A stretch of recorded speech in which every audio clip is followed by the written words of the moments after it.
মসজিদে ঘুমাইছেন কারা কারা দেখি? সবাই ঘুমাইছেন? আরে আমি কত ঘুমাইছি। জুমার নামাজের সময় যে কি ঘুম আসে আসে আসে কমন পড়ছে, একেবারে কমন পড়ে গেছে। ঘুম আসে কারণ রহমতের ঝিরি ঝিরি বাড়ি ধারা আল্লাহ তাআলা আরশের উপর থেকে নাজিল করতে থাকে। আর এই রহমতের কারণে হৃদয়টা প্রশান্ত হয়ে যায়, অনেকের ঘুমও চলে আসে, ঠিক কিনা? আল্লাহর হাবিব বললেন 7 শ্রেণীর ব্যক্তিকে আল্লাহ তাআলা আরশের নিচে ছায়া দিবেন। এর মধ্যে এক শ্রেণীর ব্যক্তি রাজুলুন কলবুহু মুআল্লাকুন বিল মাসাজিদ, ওই ব্যক্তি যার হৃদয়টা সব সময় আল্লাহর মসজিদের সাথে লেগে থাকে। মসজিদের সাথে যার হৃদয় লেগে থাকে তাকে আরশের নিচে ছায়া দিবে কে? এজন্য মসজিদের সাথে যেন আমাদের হৃদয়গুলো লেগে থাকে। অনেকেই দেখবেন এত ভালো নামাজে জোহর পরে টেনশন করে আসরটা কই পড়বো, আসর পরে চিন্তা করে মাগরিবের সময় আমি কোথায় থাকি, মাগরিবের সময় টেনশন, ইস এশাটা হয়ে গেলেই তো শেষ। এরকম লোক আছে না নাই? এদেরকে সেই কঠিন ভয়াবহ দিনে আরশের নিচে ছায়া দিবে কে? তারপরে মসজিদ আমাদের 4 নাম্বার পদ্ধতি, মসজিদকে পরিচ্ছন্ন রাখা, মসজিদকে ঝাড়ু দেয়া। মসজিদকে যারা পরিষ্কার করে তাদের হৃদয়ের যন্ত্রণা দূর করে দেয় কে? সাইয়েদনা ইব্রাহিম আলাইহিস সালাম এবং ইসমাঈল আলাইহিস সালামকে আল্লাহ তাআলা আদেশ করেছেন তাহহিরা বাইতিয়া লিত-তাইফিনা ওয়াল আকিফিনা ওয়ার রুকআই সুজুদ। হে ইব্রাহিম ইসমাঈল, বাপ বেটা দুইজন মিলে মসজিদ ঝাড়ু দাও। মসজিদ ঝাড়ু দেওয়া মসজিদ আবাদের অন্তর্ভুক্ত। আপনারা কেউ কোনোদিন মসজিদ ঝাড়ু দিয়েছেন নাকি? কে কে দিয়েছেন দেখি? সবাই সবাই মসজিদের খাদেম, মাশাআল্লাহ। আমিও দিছি মসজিদ ঝাড়ু, অনেক দিছি, মাশাআল্লাহ। আল্লাহ তুমি কবুল করো। যাদের হৃদয়ে বড় জ্বালা, ফ্যামিলিতে সুখ নাই, শান্তি নাই, তারা হৃদয়ে প্রশান্তি আনতে চাইলে এতিমখানায় যাবেন, এতিমের মাথায় হাত বুলিয়ে দিবেন, এতিমের মুখে খাবার তুলে দিবেন, আপনার হৃদয়টারে নরম করে দিবে কে? আল্লাহর ঘর মসজিদে যাবেন, নিজ হাতে মসজিদটারে একটু পরিষ্কার করে দিবেন, আপনার জীবনটারে উজালা করে দিবে কে? তাহলে এগুলো করার মাধ্যমে আমরা মসজিদের আবাদ করতে চাই। আমরা মসজিদের আবাদকারী হতে চাই কি চাই না? আল্লাহর ঘর মসজিদ আবাদ করার মতো শ্রেষ্ঠ কাজ পৃথিবীতে হতে পারে না। এই মসজিদের কিছু আদব আছে, আল্লাহ রাসূল সাল্লাল্লাহু আলাইহি ওয়াসাল্লাম বলেছেন এই আদবগুলো মেইনটেইন করে যেন আল্লাহর ঘর মসজিদের সাথে আমরা ব্যবহার করি। মসজিদের 1 নম্বর আদব হচ্ছে মসজিদে ওযুর সাথে প্রবেশ করা। কিসের সাথে? ওযু করে পরিচ্ছন্ন হয়ে মসজিদে প্রবেশ করা। এজন্য অপবিত্র অবস্থায় গোসল ফরজ, এরকম অবস্থায় মসজিদে ঢোকা যাবে? কথা বলেন, ঢোকা যায়? যেই নারীদের মাসিক চলতেছে, মেনস্ট্রুয়েশনাল পিরিয়ড চলতেছে, ওই নারীদের পক্ষে মসজিদে ঢোকা যায় আছে? নাই। তাহলে এটা হলো 1 নম্বর আদব। মসজিদে ঢোকার সময় কি করে ঢুকবো? ওযু করে। আওয়াজ করে বলেন, কি করে ঢুকবো? ওযু করে। 2 নম্বর আদব হচ্ছে মসজিদে যাওয়ার সময় সবচেয়ে ভালো জামাটা পরে যাবে, সবচেয়ে ভালো পাঞ্জাবিটা পরে যাবে। জানতো আপনারা? না সবচেয়ে সিরাটা পরে যাবে? হ্যাঁ, অনেকের নামাজের জন্য একটা পুরান জামা আছে, সিরা পারা, এদিকে হাত উঠালে এদিকে দেখা যায়, আছে না নাই?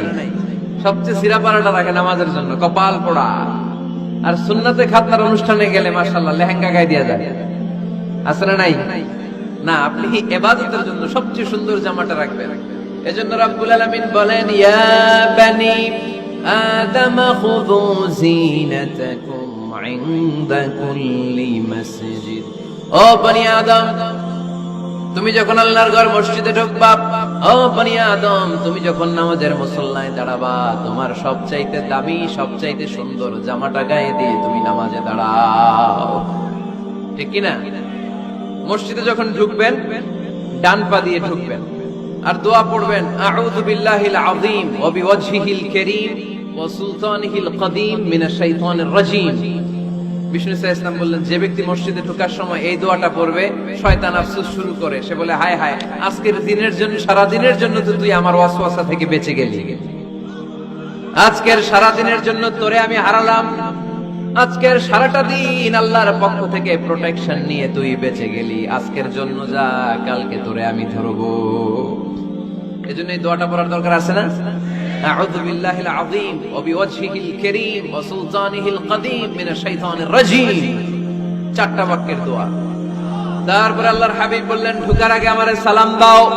পড়বেন আসসালামু আলাইকা আইয়ুহান নাবিয়্যু ওয়া রাহমাতুল্লাহি ওয়া বারাকাত।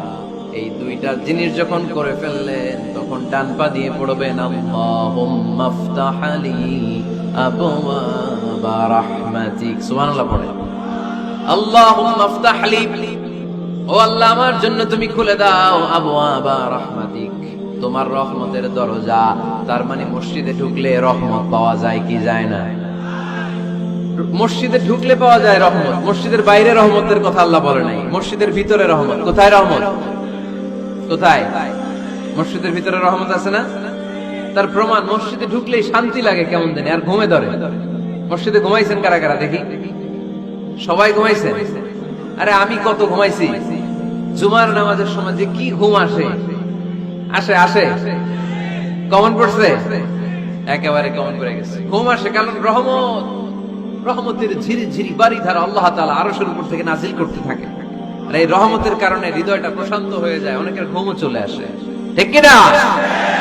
এজন্য আল্লাহুম্মা ইফতাহ লি আবওয়াবা রাহমাতিক, ও আল্লাহ তোমার রহমতের দরজাগুলো আমার জন্য খুলে দাও। এই দোয়া পড়লে রহমতের দরজা খুলে দেয় কে? আবার মসজিদ থেকে যখন বের হবেন তখন কোন পা দিয়ে? জোরে বলেন।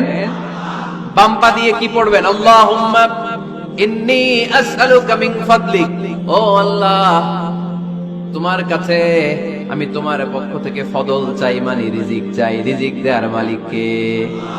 তার মানে খুব সোজা সাপটা কথা হচ্ছে, মসজিদের ভিতরে পাওয়া যায় রহমত, আর বাইরে পাওয়া যায় ফদল বা রিজিক। বাইরে পাওয়া যায় কি? রিজিক। মসজিদের ভিতরে রিজিক আছে। তার মানে সারাদিন মসজিদে বসে থাকলে রিজিক মিলবে?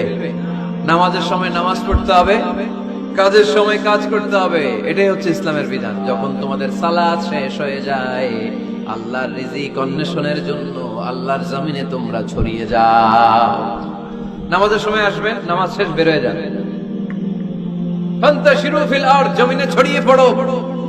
নামাজ শেষ চেয়ারম্যান সাহেব চলে যাবে ইউনিয়ন পরিষদের ভেতরে, ছাত্ররা চলে যাবে হাই স্কুলে, মেম্বার অফ দ্য পার্লামেন্ট চলে যাবে সংসদে, সেনাবাহিনীর লোকেরা চলে যাবে ক্যান্টনমেন্টে, ব্যবসায়ীরা চলে যাবে তাদের বাজারে, সিএনজি ওয়ালারা সিএনজি নিয়ে ব্যবসা শুরু করবে, রাস্তায় নেমে যাবে। চিল্লায় বলেন ঠিক কিনা?